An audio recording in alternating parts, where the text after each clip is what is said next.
কথাকে নিয়ে অগ্নি তাদের রুমে আসে। কথা ঘরে ঢুকে আগের কথাগুলো মনে করতে থাকে।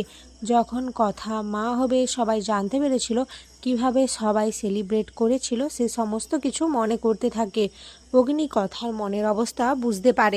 অগ্নি কথাকে বলে, কেন করেছিস এরকম কথা? কেন আমাদের ছেড়ে চলে গেছিস বল? আর যেন এরকম বোকার মতো কোনো কাজ করতে তোকে না দেখি, বুঝেছিস? এরই মধ্যে কায়দা কানুনে সকলে ওখানে চলে আসে। আক্কি বলে, বিগ ব্রো একদম ঠিক কথাই বলেছে। কথা আমরা তো সকলে রয়েছি, তুমি কেন এরকম আমাদের ছেড়ে চলে গেলে? তুমি জানো না আমরা সবাই তোমাকে খুব ভালোবাসি। কথা আমাদের কথা কি তুমি একবারও ভাবলে না? এরপর কথা ওখানে থাকা একটি পুতুলকে জড়িয়ে ধরে বলে, আমি পারলাম না পাচক মশাই, আমি পারলাম না। আমি নিজের মধ্যে থাকা কষ্ট থেকে বেরিয়ে যেতে পারছি না। কিভাবে পারবো বলুন তো? ও আমার সন্তান ছিল, আমার সন্তান, যাকে আমি কোলে পর্যন্ত নিতে পারলাম না। এত চেষ্টা করেও আমি সফল হলাম না।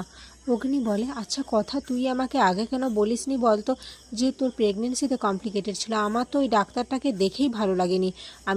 তুই যদি আমাকে আগে জানাতিস তাহলে হয়তো আমি অন্য কোনো ডাক্তারের পরামর্শ নিতাম, সাহায্য নিতাম, কিন্তু তুই আমাকে বললি না কেন?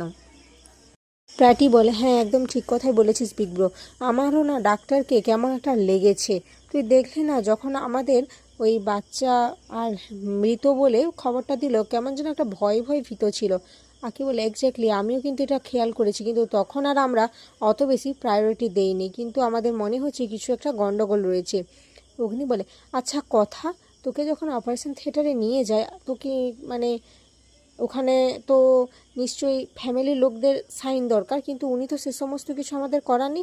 আচ্ছা ওখানে তোর কি কিছু মনে আছে যে উনি কিছু বলছিলেন কিনা? কথা বলে, না পাচক মশাই, আমার তো তেমন কিছু মনে নেই, শুধু বলছিল যে ভুয়ো অজ্ঞান করাতে হবে। আর কি বলে ভুয়ো অজ্ঞান? মানে এখন সায়েন্স কত উন্নত, আর এখন বিভিন্ন ইনজেকশন বেরিয়ে গেছে, কিন্তু উনি এসব কি বলছেন? না না, আমাদের বিষয়টা খুব গভীরভাবে ভাবাচ্ছে, নিশ্চয়ই এর মধ্যে কিছু গন্ডগোল রয়েছে। অগ্নি বলে, হ্যাঁ এটা, আচ্ছা আমরা একটা জিনিস খেয়াল করেছি। তখন প্র্যাটিরা অবাক হয়েছে, বলে, হ্যাঁ বিগ ব্রো কী বল? তখন অগ্নি বলে, আচ্ছা বাচ্চাটা তো পরিণত হয়ে গেছিলো তাই না? অথচ ও যেমনই হোক না কেন, মৃত হোক বা যাই হোক, কিন্তু আমাদের সামনে তো ওকে আনেনি। ইনফ্যাক্ট আমরা কেউই তো ওকে চোখের দেখাটাও দেখলাম না। আমরা শুধুমাত্র ওই ডক্টরের কথাই বিশ্বাস করেছিলাম। আচ্ছা কথা তুই দেখেছিস? অন্তত মাকে তো দেখাতে পারতো। কথা বলে, না পাচক মশাই, আমি তো দেখিনি, এবং আমি তো ওনাদেরকে বলেছিলাম যে বিভিন্ন রিপোর্ট করা হয় অপারেশনের আগে, কিন্তু উনি তো আমাদেরকে অন্য কিছু বুঝিয়ে দিয়েছিলেন। আর আমার মনের অবস্থাটাও যেহেতু ভালো ছিল না, তাই আমি আর ওনাকে তেমন কিছু প্রশ্ন করিনি, কিন্তু এখন তো আমাদের ভাবাচ্ছে। প্র্যাটি বলে, বিগ ব্রো, আমার মনে হচ্ছে অনেক বড় একটা কিছু ঘটনা রয়েছে। আমার না না, একবার আমাকে ইনভেস্টিগেশন করতে হবে। অগ্নি বলে, হ্যাঁ ইনভেস্টিগেশন কর। কথা তখনই বলে, পাচক মশাই, তার মানে কি আমাদের সন্তান বেঁচে রয়েছে? হতেই তো পারে। অগ্নি বলে, হ্যাঁ কথা, আমরা যদি আমাদের সন্তান জীবিত থাকে তাহলে আমি তোকে কথা দিচ্ছি, তো ওকে তোর কাছে আমি ফিরিয়ে নিয়ে আসবই, এটা অগ্নির প্রতিজ্ঞা। ওর প্র্যাটি তার জানা পরিচিত একজনকে ওই ডাক্তারের সমস্ত ডিটেলস পাঠায় আর বলে ডাক্তারের সম্পর্কে কিছু তথ্য তাকে দিতে। জুনি বলে, কথা তুই একদমই চিন্তা করিস না, আমরা নিশ্চয়ই কিছু না কিছু একটা ক্লু পাবো।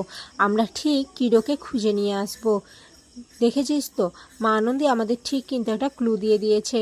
না হলে তুই বল, ওই ডাক্তার এত কিছু করেও পার পেয়ে যাবে? না, কখনোই পাবে না। ও যেসব ইলিগ্যাল কাজ করেছে সেটা আমরা কিছুতেই মেনে নেব না, ওকে আমরা ঠিক শাস্তি দেব। এরপর সবাই ওখান থেকে চলে যায়। রাত্রিবেলা কথা অগ্নির বুকে শুয়ে থাকে। অগ্নি কথার মাথায় হাত বোলাতে বলে, আচ্ছা কথা, তুই একটা জায়গার নাম জানিস? এরপর অগ্নি একটা জায়গার নাম বলে। কথা বলে, এই জায়গার নাম তো আমি কখনো শুনিনি। তখন অগ্নি বলে, তুই যেসব জায়গার নাম জানিস না, আমি এবার থেকে সেখানেই চলে যাব। তখন কথা বলে, বললাম তো পাচক মশাই, আমার ভুল হয়ে গেছে, আমার কখনো কোথাও যাব না আপনাকে ছেড়ে, বুঝেছেন? আসলে তখন আমার মাথাটা ঠিক ছিল না।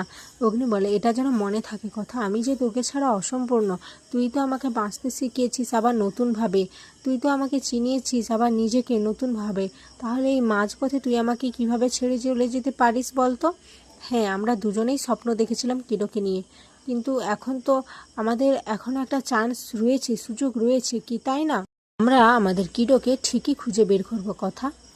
কথা বলে, আচ্ছা পাচক মশাই, আমরা তো কারোর কোনো ক্ষতি করিনি, সবসময় সবার ভালো চেয়ে এসেছি, তাহলে আমাদের সাথে এরকম কেন হলো বলুন তো? আমি তো এখনও জানতেই পারলাম না আমার সন্তান কেমন রয়েছে। আচ্ছা ও কেমন রয়েছে আপনি বলুন না, মাকে ছাড়া বাবাকে ছাড়া অতটুকু সন্তান। অগ্নি বলে, আমাদের সন্তানও আমাদের মতো লড়াই করতে জানে। কথা, আমরা পৃথিবীর বেস্ট বাবা মা হব বলেছিলাম তো, এখান থেকে না হয় আমাদের লড়াইটা শুরু হলো। তবে আমি তোকে কথা দিচ্ছি, কথা যেখান থেকেই হোক না কেন আমাদের কিটোকে আমি আবার তোর কোলে ফিরিয়ে আনবই। আর এখানে আজকের পর্ব শেষ হয়ে যায়।